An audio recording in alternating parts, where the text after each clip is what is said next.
Durant and Steph Curry wearing the crown the year before that. There's a new dynasty in the NBA. And the year before that. What crown are you talking about, LeBron James? The critics would ask.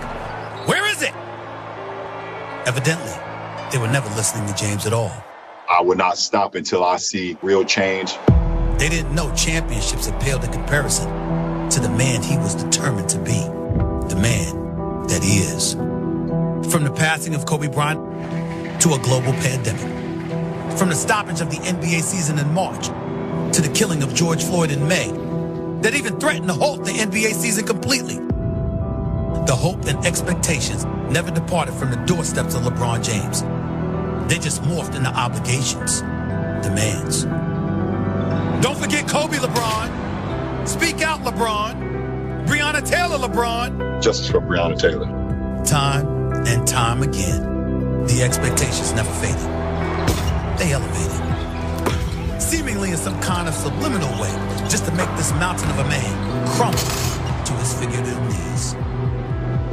And just in case James would somehow overcome this all, there was that everlasting reminder of what being a Los Angeles Laker actually entailed. From the days of Wilt Chamberlain and Jerry West, from Kareem Abdul-Jabbar and Magic Johnson to Shaq and Kobe, when you are the face of this franchise, you win championships.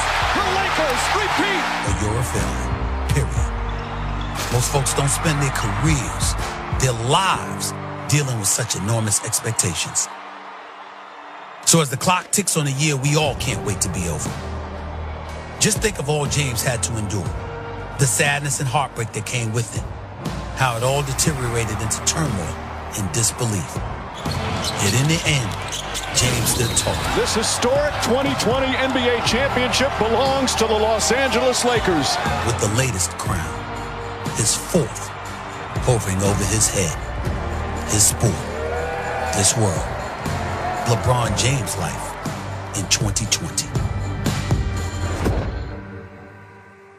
Stephen A. Smith on LeBron James. And for more, we're joined now by Marc J. Spears, senior NBA writer for The Undefeated. Mark, when you think about the scope and you think about the arc of LeBron James's story, where do your thoughts first take you?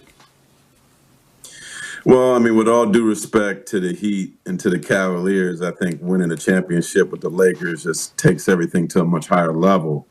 You know, it puts them in the same breath of Elgin, Jerry, Wilt, Magic, Kareem, Shaq, Kobe.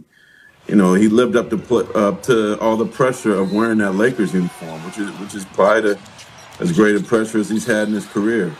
And I also think because of it and him re-signing with the Lakers, he's going to get his jersey in the rafters at Staples Center one day. So certainly winning a championship in the Lakers uniform was great. And then off the court, I believe that the More Than a Vote initiative impacted the election greatly and pushed millions of blacks and women and other people of color to register to vote. So while 2020 has been a nightmare to most, he certainly has a lot to be proud of this year. Yeah, in 2020, he really continued to define his legacy in so many ways. What was it like covering that and seeing him do it the way that he did it? You know, it was interesting. There was a lot of teams in the bubble that succumbed to the bubble. Like the Lakers didn't play anybody higher than a fifth seed, and Miami Heat deserve a lot of credit for focusing and doing that. But the Lakers, led by LeBron, were steady the whole way. I'll never forget that game in which he knocked the Nuggets out and how he basically imposed his will to push them to the finals and eventually win the championship. So, but the More Than a Vote initiative, it kind of got started up big in the bubble after they took those 3 days off that was sparked by the Bucks. And I think it gave it some even more juice than it already had. And it impacted having arenas open all over the country that allowed people to vote, and will have an impact on the runoff in Georgia as well. Mark, when we talk about LeBron, we always try to unpack his motivations. At this point, with everything that he's achieved, what still drives him? Solidifying the GOAT argument. That seems to be very important to him. Look, Michael Jordan has 6 championships. He hasn't lost in any finals. But if LeBron at the age of 36, which he will be on December 30th, can get that fifth title. I think it helps him in the argument greatly. Could he catch Jordan? He has time. He hasn't fallen down. The Lakers are better now than they were a season ago. It's not out of the realm of possibility, him catching them, or dare I say even passing them. But I think it's solidifying that he is the GOAT. That's probably his greatest motivation right now as a player, because he's done everything else. Mark, what will defending the title look like this season for LeBron and the Lakers, especially after the short turnaround? I think the biggest challenge is staying healthy. This team, I believe, would beat the team in the bubble with some of their new additions. But when you hear that number, it's the shortest layoff, 73 days, that applies mostly to the Miami Heat and the Lakers. They're the two teams that were in the finals. So for somebody that's 35 years old to have that short of a rest, for Anthony Davis, who admittedly has had injury woes, that is concerning to me. So on paper, I think they are the best team, and there's no close second. But will they succumb to that short layoff? Will LeBron's age finally hit him with this? Will Anthony Davis's injuries of the past resurface? That is the thing that I'm worried about the most for the Lakers, is this short layoff having a negative effect on them. And Mark, projected starter in the NBA this season. LeBron James, who turns 36 in a few weeks, has been to 9 of the last 10 NBA Finals. And when you combine regular season and playoff numbers, he's played and scored so much more than any active player, it's almost unfathomable. Carmelo Anthony is second to James in both minutes played and points scored. In terms of minutes played, the gap between LeBron and Carmelo is 16,385 minutes. For Carmelo to catch him, he'd have to play all 48 minutes for 341 games. In terms of points scored, the gap between LeBron and Carmelo is 13,446 points. For Carmelo to catch him, he'd have to score 30 points a game for 448 games. I'm like fine wine. I get better with age. James is set to become just the third player to cross 60,000 career minutes in the regular season and playoffs, joining Kareem Abdul-Jabbar and Karl Malone. As he nears 2 decades in the league, it's forced him to find ways to manage his workload and to conserve his energy.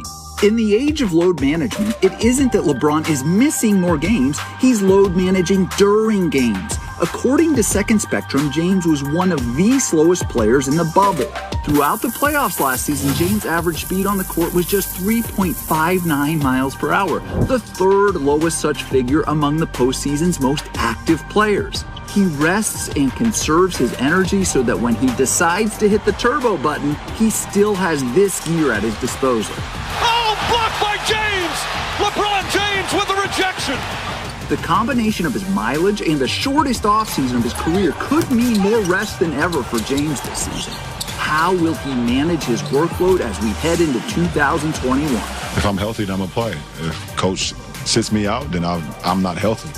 And it's just that simple. It's all on the table, as all eyes will be on James as he begins year 18. All right, let's bring back in NBA champion Kendrick Perkins with us. And only 71 days here, Perk, between LeBron and the Lakers winning that NBA title. And now the season opener tonight, it's the shortest span ever between seasons in the 4 major sports. How do you think head coach Frank Vogel should handle LeBron's workload? Well, I mean, obviously he's going to manage his minutes, but this is why you got to give a lot of credit to Rob Pelinka, because the way that he went out and was aggressive in the offseason and free agency, getting Dennis Schroeder and getting the depth of the Lakers roster even deeper and having guys to take the load off LeBron. And this is the reason why I believe Anthony Davis is going to win the MVP, because now LeBron could defer to him. And we heard him say this time and time again, I could be able to rest and not play as many minutes because I have Anthony Davis. So I'm not worried at all. I think him and Frank Vogel probably have a plan together that they're going to, manage his minutes and play minutes at a certain extent. So I'm not worried at all. And by the way, the guy spends $2 million on his body. I'm not worrying about him. It's something we never seen before. Well, whatever he's spending, it's money well spent because it certainly works.